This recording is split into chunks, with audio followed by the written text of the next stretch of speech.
I will say what's incredible here is that if Republicans, and I mean all Republicans, every last one of them were united and they were fanning out across America, going through the list of WikiLeaks revelations that I have on my sheet here, which is stunning. Well, I'm going to put them up. I'm going to put them up on the screen. Hey, we'll split our screen. It's crazy. Yeah, let's put that up on the screen, because when you look at the enormity of the corruption, the media's involvement, the campaigns being, on a string for the media, like puppeteers at the campaign with members of the media.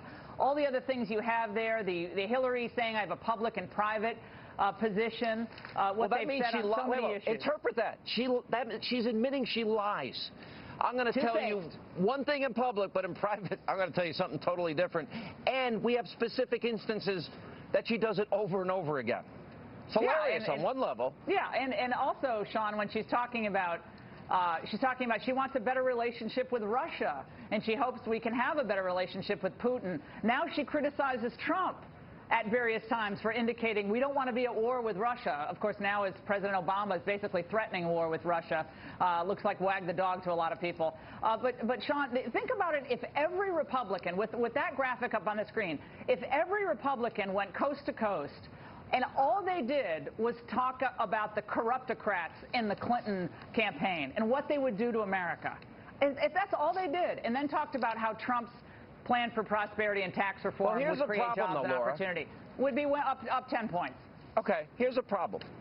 Guys like Paul Ryan, who I've lost a lot of respect for, have spent more time attacking Trump than bringing up what you and I are talking about, or talking about Supreme Court justices and the type that Hillary would appoint, or the need for a border wall. Or Hillary, you want to talk about one of the most corrupt things she mentions here is she says, oh, we can't vet refugees. Well, she's going to bring them in at an increase of 550%. That means, by her own admission, she's gambling with the lives of the American people.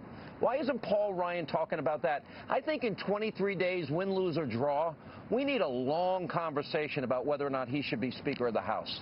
Well, I think, anyone who calls himself or herself a Republican or a conservative, who is not doing everything in his or her power legally, unlike the Clintons, to stop Hillary Clinton from becoming president, really has lost all ability or all credibility to be complaining in the future if Hillary Clinton should become president. Don't complain about Supreme Court justices.